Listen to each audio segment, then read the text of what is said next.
नमस्कार दोस्तों। आज डेट है 12 अप्रैल 2022। स्वागत है आपका दैनिक जागरण के न्यूज डिस्कशन में। डिस्कशन का जो पहला टॉपिक है आज हमारा वो है कि भारत और अमेरिका के बीच अभी मतलब कि शिखर सम्मेलन चल रही थी। 2+2 वार्ता चल रहा था। 2+2 वार्ता से पहले ही एक मोड़ आया जिसमें बाइडेन और मोदी जी का एक बैठक होता है, वर्चुअली मीटिंग होता है, जो कल ही समाप्त हुआ। ये वर्चुअल मीटिंग इसलिए इम्पॉर्टेंट हो जाता है क्योंकि एक तो देखिए अभी के समय में रूस और यूक्रेन का इशू, ठीक है। रूस और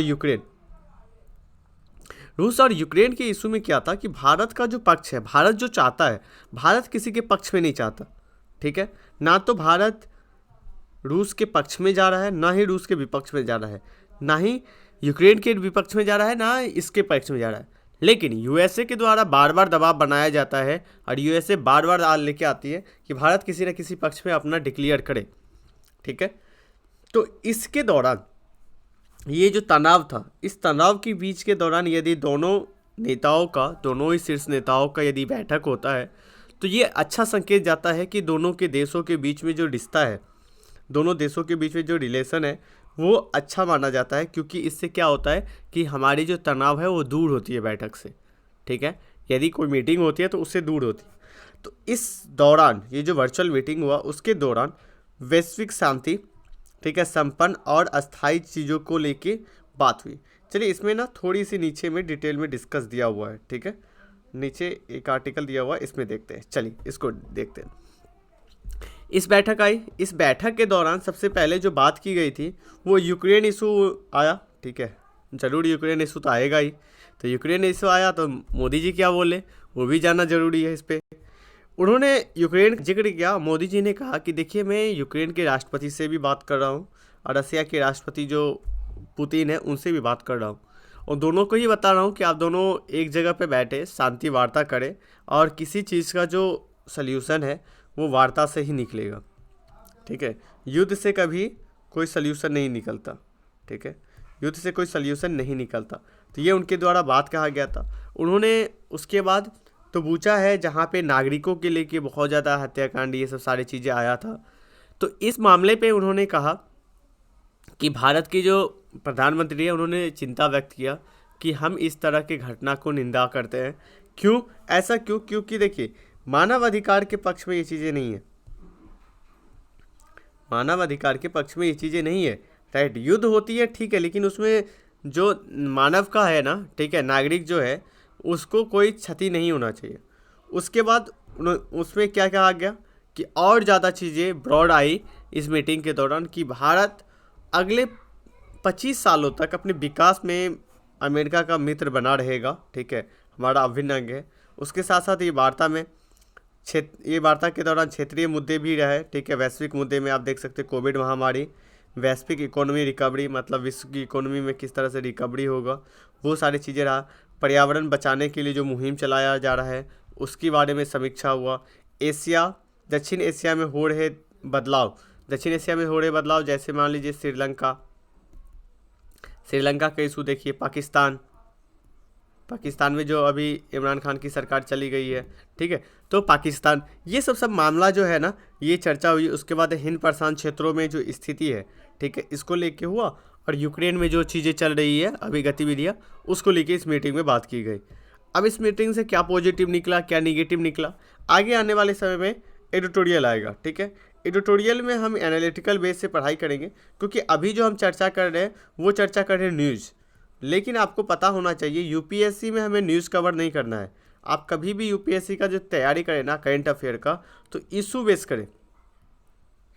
अभी इशू क्या चल रहा है वो होना चाहिए। जैसे देखिए अभी श्रीलंका में क्या चल रहा है, आर्थिक क्राइसिस का इशू चल रहा है, तो ये आपके लिए इम्पॉर्टेंट हो जाता है। यूक्रेन इशू चल रहा है, यूक्रेन और रूस के बीच में, ये आपके लिए इम्पॉर्टेंट हो जाता है। लेकिन पाकिस्तान में किसी का सरकार मतलब ये एक न्यूज़ है वहाँ के लिए, ठीक है, इसमें कोई इशू नहीं वहाँ पे जताया गया, राइट। तो वो चीज़ें हैं। चलिए आते हैं पहले आर्टिकल की ओर। अब ये वही चीज़ें हैं कि पाकिस्तान के जो प्रधानमंत्री है ये शहबाज शरीफ, ये नवाज शरीफ के भाई है शहबाज शरीफ, इन्होंने अपना शपथ ग्रहण लिया। शपथ ग्रहण के दौरान ये प्रधानमंत्री को राष्ट्रपति ऐसे शपथ दिलाता है, वहाँ का भी वही रूल है, ठीक है, पाकिस्तान का। लेकिन किसी कारण बस राष्ट्रपति का अचानक बीमार हो जाते हैं और उसके बाद इसका जो शपथ दिलाता है वो शपथ दिलाया जाता है ये अध्यक्ष के द्वारा, सीनेट का अध्यक्ष के द्वारा शपथ दिलाया जाता है। तो अब आप मुझे बताएंगे, यदि कमेंट बॉक्स में बताएंगे, यदि राष्ट्रपति भारत के यदि राष्ट्रपति नहीं होंगे, ठीक है, नहीं है, तो भारत के प्रधानमंत्री को कौन शपथ दिला सकता है? क्वेश्चन समझिए। क्वेश्चन ये है कि यदि भारत के राष्ट्रपति बीमार है या किसी कारणवश वो पद खाली है, ठीक है, तो उस समय भारत के प्रधानमंत्री को कौन चुनाव करेगा और शपथ दिलाएगा? यदि उस समय राष्ट्रपति जो है वो बीमार है, ये प्रेजेंट नहीं हो पाए, तो उस समय कौन चुनाव में शपथ दिला सकता है? तो ये चीज़ें हैं। इस क्वेश्चन का आप आंसर मुझे कमेंट बॉक्स में दे सकते हैं। चलिए नेक्स्ट आर्टिकल की ओर चलते हैं। नेक्स्ट आर्टिकल जो है, भारत में निर्मित जो विमान है जिसका आज कार्यक्रम चालू होगा, जिसका जो नाम है डर्नियर 228, ठीक है, विमान। ये विमान एक्चुअली असम और अरुणाचल प्रदेश में, ठीक है, अरुणाचल प्रदेश के बीच में कनेक्टिविटी को लेकर बात की जा रही है। तो इसको जो डेवलप किया गया है हिंदुस्तान एरोनॉटिक्स, ठीक है, लिमिटेड के द्वारा, ठीक है। यह उत्तर पूर्वी जो राज्य है, उत्तर पूर्वी राज्यों को क्या किया जाएगा? सुगम और संपर्क बनाया जाएगा। इसमें बस आपके लिए इतना ही है, लेकिन बाकी है अभी पिक्चर ये बाकी है कि इसके बारे में थोड़ा सा और हम डिटेल देखते हैं, ठीक है। डार्नियर विमान जो है वो डार्नियर 228 वो 360 डिग्री के रडार की निगरानी में रहता है, ठीक है। इसके अलावा इसमें जो आप देख सकते हैं इंफ्रारेड सिस्टम को यूज़ किया गया है। सैटेलाइट कम्युनिकेशन मतलब कि उपग्रह का संचार की बात की गई है। उसके बाद है ट्रैफिक कॉलेज इंजन, ठीक है, अवॉइडेड सिस्टम को इसमें डेवलप किया गया है। इसमें सेंसर लगाया गया है, तो ये सारी चीज़ें लगाया गया है। उसके बाद है इसके जो उड़ान में पायलट जो होते हैं, 2 पायलट की काम आता है, 2 पायलट होता है। और ये इसलिए अभी थोड़ा सा पॉपुलर हो रहा है, एक तो स्वदेशी है, मतलब भारत में ही बना हुआ है, राइट। दूसरा चीज़ें ये है कि इसकी जो खर्च है, ठीक है, मेंटेनेंस चार्ज, आने जाने की जो चार्ज है वो कम होता है, तो ये इंपॉर्टेंट हो जाता है इसके लिए, ठीक है। और यह जो है वो आपको व्यापारिक जो है कॉमर्शियल जोन के लिए आप देख सकते हो, इसके लिए भी इम्पॉर्टेंट है। अभी कॉमर्शियल गतिविधि के लिए इसको चालू किया गया है, ठीक है, तो ये भी इंपॉर्टेंट चीज़ हो जाता है। चलिए नेक्स्ट आर्टिकल की ओर चलते हैं। नेक्स्ट आर्टिकल इस पेज के अंतर्गत नहीं है, ये न्यूज वाला है। चलिए इस पेज के अंतर्गत है कि असम में एनआरसी को लेके बात आई है, ठीक है, आधार जारी करके नोटिस आया है। तो हमारे लिए इसके इम्पॉर्टेंट हो जाता है कि एनआरसी क्या है, ठीक है, राष्ट्रीय नागरिकता रजिस्टर, ठीक है। एनआरसी वह होता है, एनआरसी इसलिए जारी किया जाता है, ठीक है, जिससे कि पता चले कि सभी भारतीय नागरिकों का विवरण होता है। जो एनआरसी लिस्ट होता है ना, इसमें सभी भारतीय का क्या आता है, लिस्ट में विवरण होता है कि कौन कहाँ से आया, कौन कहाँ गया, ये सारी चीज़ें, कौन कब आया, तो ये सारा चीज़ें रजिस्टर होता है। इसे वर्ष 1951, ठीक है, 1951 में जनगणना के पश्चात इसको तैयार किया गया था। और इसके दौरान बहुत सारी चीज़ें हैं, लेकिन अभी तक याद रखिएगा कि भारत में सिर्फ असम जो राज्य है, असम राज्य में, केवल असम राज्य में ही इसको लागू किया गया है। उसके बाद अभी तक लागू नहीं किया गया है। असम में भी जो लागू किया गया है वो 25 मार्च 1971 वाला, ये 1971 वाला इसलिए लागू किया गया है, ये समझिए हिस्ट्री। देखिए हमारा क्या होता है, देश की जो बंटवारा होती है 1900 आज़ादी के बाद, आज़ादी के बाद देश की बंटवारा के बाद एनआरसी बनाया जाता है। लेकिन पाकिस्तान के जो क्षेत्र थे, पहले था पूर्वी पाकिस्तान और पश्चिमी पाकिस्तान, तो ये जो क्षेत्र था, ठीक है, पूर्वी पाकिस्तान था, वो 1971 में यहाँ पे क्या हो जाता है, गृह युद्ध छिड़ जाता है। गृह युद्ध छिड़ने के बाद बांग्लादेश से बहुत ज़्यादा शरणार्थी क्या आते हैं, असम में आ जाते हैं। जब असम में बहुत ज़्यादा शरणार्थी आ जाते हैं तो वहाँ पे क्या होती है कि उसको रूपरेखा तैयार करके यही चीज़ बात की जाती है कि बहुत ज़्यादा शरणार्थी आने के बाद 25 मार्च 1971 तक के यहाँ के डाटा लाए जाते हैं, ठीक है। तो इसको शरणार्थी बनाया गया। पहली बार 80 के दशक में जो अखिल असम छात्र संघ जो है, उन्होंने मांग रखी थी कि एनआरसी को लागू किया जाए और जो यहाँ के निवासी नहीं है असम के, उनको पुनर्बहाल करने के लिए, पुनर्स्थापित करने के लिए, आप फिर से उनकी जो अपनी जगह है उन पे भेजने के लिए, आप वापस भेजने के लिए आंदोलन को शुरू किया जाए, ठीक है, ये चीज़ है। अब एनआरसी को बंटवारा के लिए तैयार किया गया था, वो है 1991 का नागरिक एनआरसी को रजिस्टर किया गया था, ठीक है, जिसके अंतर्गत ये रहता है कि जहाँ से अन्य देश से जो नागरिक आए हैं वो वहीं लागू होता है, उसी राज्य में लागू होता है जहाँ पे अन्य देशों से जिसकी बाउंड्री विदेश से लगती है और वहाँ से कोई नागरिक आया हो, ठीक है, प्रवेश करता है, वहीं पे एनआरसी लगाया जाता है। एनआरसी की रिपोर्ट बताती है कि कौन भारतीय नागरिक है और कौन नहीं है, कौन भारत के नागरिक है, कौन भारत के नागरिक नहीं है। तो ये किसके अंतर्गत बताता है? एनआरसी के अंतर्गत बताता है। चलिए आर्टिकल की ओर चलते हैं। अब जो आर्टिकल है, नेक्स्ट आर्टिकल है, वो है कि राज्य ऊर्जा और जलवायु सूचकांक के पहले दौर में गुजरात शीर्ष पे है। ये जो सूचकांक है, ये जो रिपोर्ट है, राज्य ऊर्जा और जलवायु सूचकांक रिपोर्ट, ये रिपोर्ट जारी किया जाता है नीति आयोग के द्वारा। आपके लिए एक पॉइंट इंपॉर्टेंट। दूसरी पॉइंट, इसका जो उद्देश्य है वो है निष्कर्म के परिवर्तन, ठीक है, उसके बाद है ऊर्जा क्षमता, पर्यावरण की स्थिरता, ठीक है, सहित 6 मानकों के राज्यों को केंद्र को सूचित किया जाता है। तो इसमें 6 मानक तैयार किया जाता है, राइट। और इसमें गुजरात जो है वो पहले स्थान पे है, उसके बाद है केरल, ठीक है, उसके बाद बहुत सारे जो देश है, राज्य है, उसकी उतनी परफॉर्मेंस अच्छी नहीं हुई है। देखिए ये इस तरह से इसलिए किया जाता है क्योंकि आने वाले समय में ना इस तरह का कंपटीशन यदि राज्यों के बीच में रहेगा तो राज्य अच्छा काम करेगा। मैं बताता हूँ कि आप यदि 10 व्यक्ति के ग्रुप में है, ठीक है, 10 व्यक्ति के ग्रुप है, तो इस 10 व्यक्ति में से आपको क्या करना है, कंपटीशन करवाते हैं। तो कंपटीशन करवाते तो क्या है कि आप अपनी क्षमता को प्रदर्शित करेंगे, ठीक है, अपनी क्षमता को बढ़ाएंगे और अपनी क्षमता के हिसाब से काम करेंगे। तो ये इंपॉर्टेंट चीज़ें हो जाती है कि अपनी क्षमता के हिसाब से हम काम करते हैं, राइट। तो ये हमारे लिए बहुत ही इंपॉर्टेंट हो जाता है, राइट। इसी तरह से यहाँ पे क्या है कि राज्यों को मिल के इस तरह का काम किया जाता है। इस तरह का इंडेक्स निकालने से, इसको लेके कुछ इनिशिएटिव निकालने से क्या होगा कि राज्य अपने तरीके से डेवलपमेंट के लिए आगे आएंगे और इसके लिए काम करेंगे। ओके, तो इसको हमने समझ लिया। चलिए नेक्स्ट आर्टिकल की ओर चलते हैं।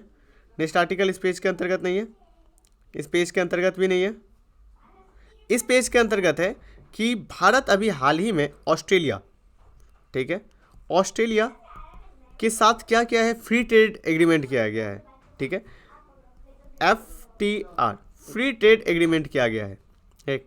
तो फ्री ट्रेड एग्रीमेंट जो किया, नमस्ते, तो इसमें फ्री FTA किया गया है, फ्री ट्रेड एग्रीमेंट। अब समझिए, अब भारत ना ब्रिटेन के साथ भी और कनाडा के साथ भी फ्री ट्रेड एग्रीमेंट करने जा रहा है, ठीक है। अब हमारे लिए इंपॉर्टेंट ये हो जाता है कि ये फ्री ट्रेड एग्रीमेंट होता क्या है, क्या होता है, इसका लाभ क्या होता है, लाभ क्या होता है, क्या भारत को करना चाहिए, भारत को करना चाहिए इस तरह का एग्रीमेंट, और इससे भारत की अर्थव्यवस्था पे क्या प्रभाव पड़ेगा, भारत की अर्थव्यवस्था पे क्या प्रभाव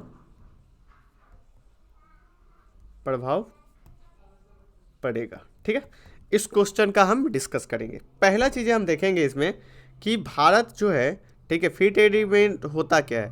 फ्री ट्रेड एग्रीमेंट जो है वो 2 देश, ठीक है, कंट्री 1 कंट्री बी, दोनों के बीच में आयात और निर्यात को लेके, ठीक है, दोनों के बीच में आयात और निर्यात को लेके ये एग्रीमेंट किया जाता है, जिसके तहत उत्पादन शुल्क, नियामक जो कानून है, सब्सिडी कोटा, ठीक है, आदि को सरल बनाया जाता है। इन सारी चीज़ों को स्मूथली बनाया जाता है जिससे कि उत्पादन की लागत दूसरे देश को जो है उसके मुकाबले कम हो सके। अब समझिए, अब मैं आपको समझाता हूँ सबका आंसर, राइट। आइए अब इस पे देखिए, थोड़ा सा डिटेल से डिस्कस करेंगे क्योंकि ये इकोनॉमिक का टर्म हो जाता है और इसको समझना हमारे लिए इंपॉर्टेंट हो जाता है क्योंकि बहुत दिनों से हम फ्री ट्रेड एग्रीमेंट सुन रहे। तो देखिए, अब समझिएगा, मान लीजिए कि ये भारत है, ठीक है, भारत है, भारत का ऑस्ट्रेलिया के साथ फ्री ट्रेड एग्रीमेंट हुआ।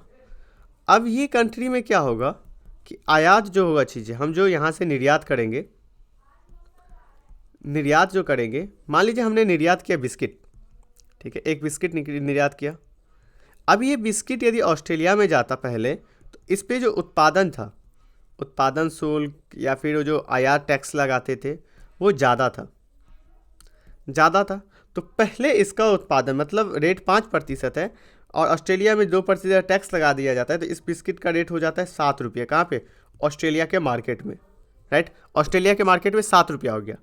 वहीं चाइना से, चीन से कोई प्रोडक्ट आता है, उसने 4 रुपये में तैयार किया, 2 रुपया टैक्स लगाया ऑस्ट्रेलिया ने, तो इसका रेट हो गया कितना? 6 रुपया। अब 2 ऑप्शन है कस्टमर के पास, एक इंडिया वाला खाओ, इंडिया का फ्लेवर, एक चाइना का फ्लेवर खाओ। तो आपको पता होगा कि जब आप कभी दुकान पे जाते हैं तो वही सामान लेते हैं, सेम फीचर का रहता है, जो सस्ता होता है। तो मान लीजिए और यहाँ पे चाइना का सामान सस्ता है, तो कोई भी कस्टमर क्या लेगा? चाइना का प्रोडक्ट लेगा। सिंपल है, चाइना का प्रोडक्ट यहाँ पे लिया जाएगा। तो भारत का क्या होगा? बाजार में बिक्री होगी नहीं, तो निर्यात ज़्यादा नहीं होगा।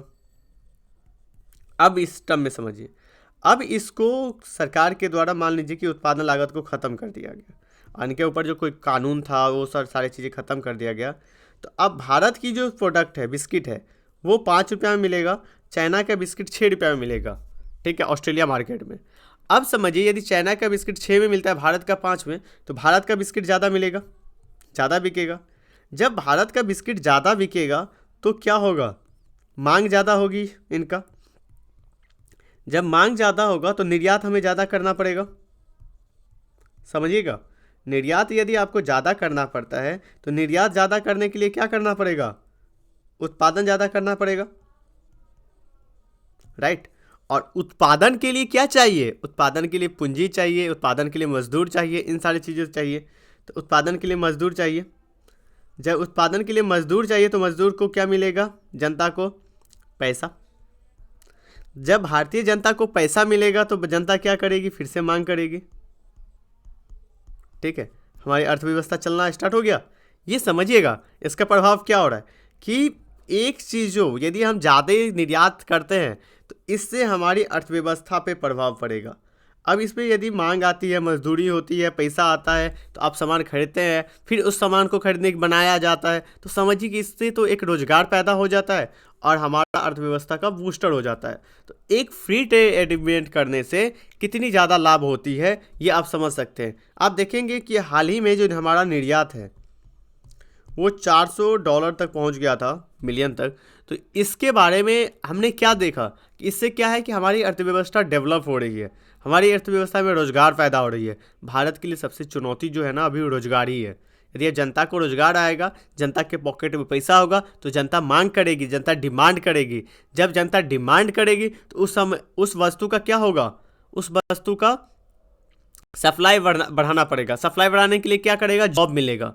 तो अल्टरनेटिव रूप से एक साइकिल होता है इकोनॉमिक्स में, ठीक है। इस साइकिल को यदि आप बना लेते हैं तो फिर आपको समझ में आ जाता है, ठीक है, राइट। तो हमने समझा कि एक फ्री ट्रेड एग्रीमेंट करने से भारतीय अर्थव्यवस्था पे क्या लाभ होगा। अब देखिए भारतीय अर्थव्यवस्था क्या लाभ हो सकता है? पहला, रोजगार, रोजगार का सृजन। और दूसरा समझिए, एक ऑस्ट्रेलिया और भारत के बीच में रिश्ता सही होगा। तीसरा समझिए, ठीक है, जब रोजगार का होगा तो हमारी जीडीपी बढ़ेगी, पर कैपिटा इनकम बढ़ेगा, परचेजिंग पावर भारत की बढ़ेगी, ठीक है। तो ये सारी चीज़ें इसका क्या है? हमारा लाभ है इसके तहत। क्या भारत को करना चाहिए? तो यस, भारत के पास अभी क्या है? रोजगार की कमी है। रोजगार की कमी को दूर करने के लिए इस तरह का यदि हम एग्रीमेंट करते हैं तो हमारा डेवलपमेंट अच्छे से हो जाएगा, ठीक है। चलिए नेक्स्ट आर्टिकल की ओर चलते हैं।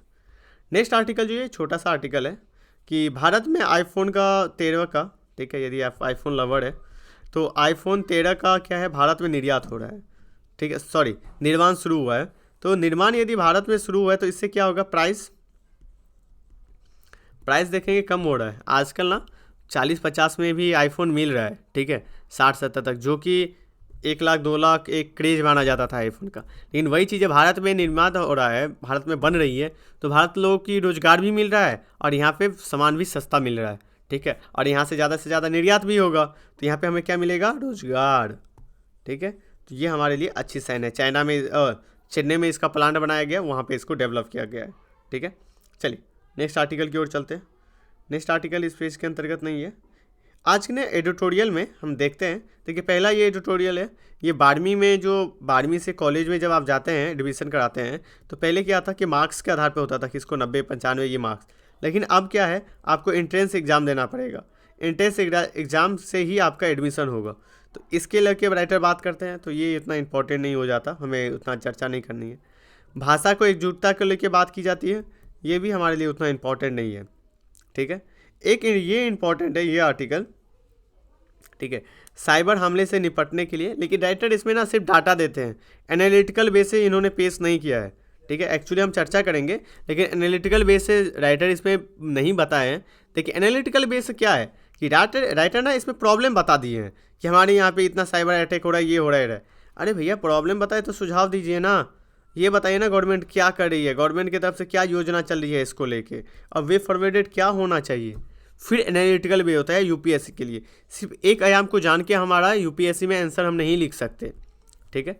चलिए नेक्स्ट आर्टिकल की ओर चलते हैं। थोड़ा सा इसीलिए जो दैनिक जागरण है ना, इसकी ट्रू फॉल्स यही आ जाता है कि एनालिटिकल ये न्यूज़पेपर नहीं है। लेकिन वही एक क्वेश्चन फिर से रेज होता है, तो क्या हम हिंदी मीडियम से हैं तो हमें न्यूज़पेपर नहीं पढ़ना चाहिए? दो हिंदू पढ़े तो भैया दो हिंदू आप पढ़ ही नहीं पाते हैं, नहीं पढ़ पाते हैं तो ना आप दैनिक जागरण पढ़ते ना हिंदू पढ़ते। उससे अच्छा है कि दैनिक जागरण को भी पढ़ के उसके एग्जाम पॉइंट ऑफ व्यू से आप 30 मिनट में थोड़ा सा कंप्लीट कर लेंगे। उसके बाद तो विजन का मैगजीन आता ही है, पढ़िए, किसी भी इंस्टीट्यूट का मैगजीन आता है उसको पढ़िए। तो वो जो है वो दैनिक जागरण, पीआईबी, पीआरएस सारे से क्या करता है, कनेक्ट करके, ठीक है, कंटेंट को लेके और फिर पेश करता है। तो आपके लिए तो मिल रहा है ना मटेरियल, क्यों भागने की परेशान होने की ज़रूरत है। हम ना पाँव हाथ बहुत मारते रहते हैं, यहाँ कर लेते यहाँ कर लेते, 3-3 घंटे बच्चे ना यहाँ पे करंट अफेयर पढ़ते हैं, आउटपुट क्या आएगा, कुछ नहीं।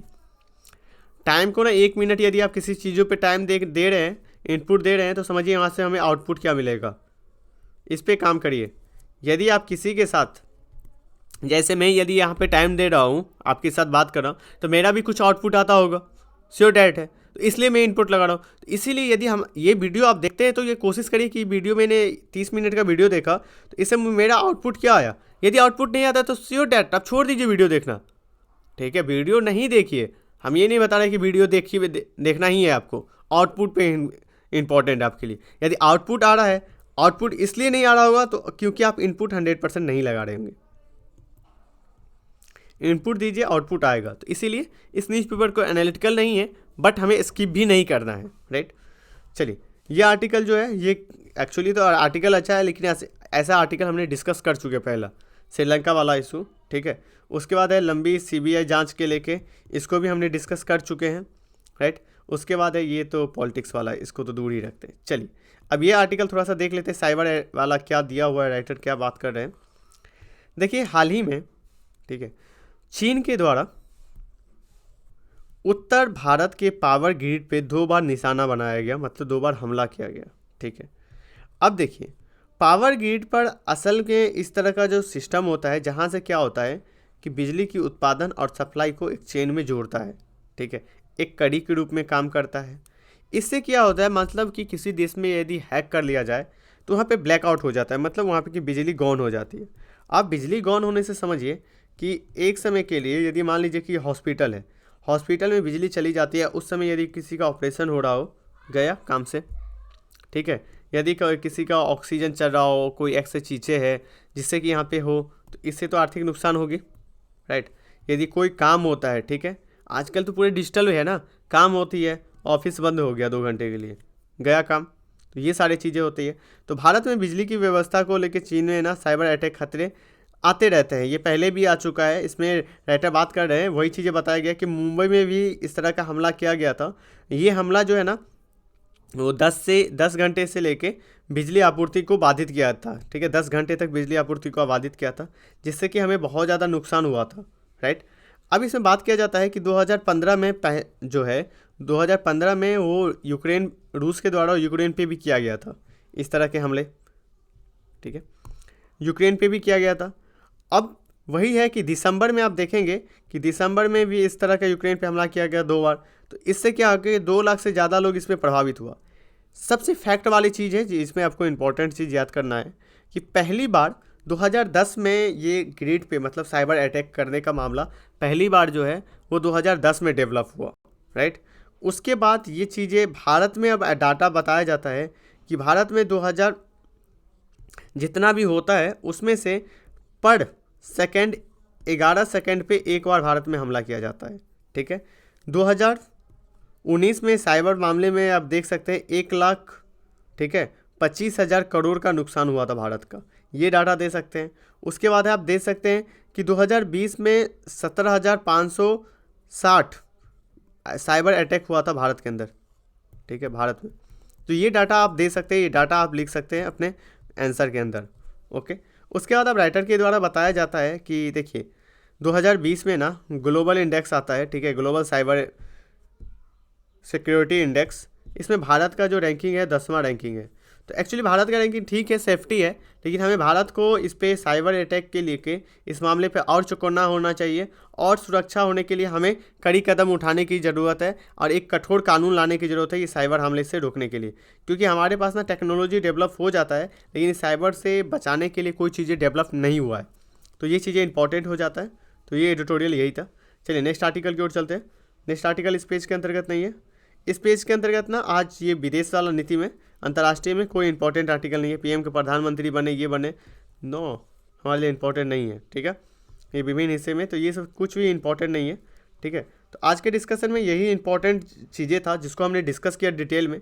देखिए बने रहिए आप हमारे साथ, और जो भी करंट अफेयर से संबंधित कोई भी इशू यदि आपको आ रहा है तो आप कमेंट बॉक्स में ज़रूर बताएं कि यदि यूपीएससी के तैयारी के दौरान या फिर कोई स्टेट पीसीएस का तैयारी करते हैं तो कोई भी प्रॉब्लम आता है तो आप हमें दीजिए, और आने वाले समय में हम बहुत जल्द आपको बुक लिस्ट ये सब सारा चीज़ें डाउट डिस्कस करने वाले हैं कि किस तरह से बुक लिस्ट बनाया जाए, किस तरह से फोकस कर किया जाए, ये चीज़ें।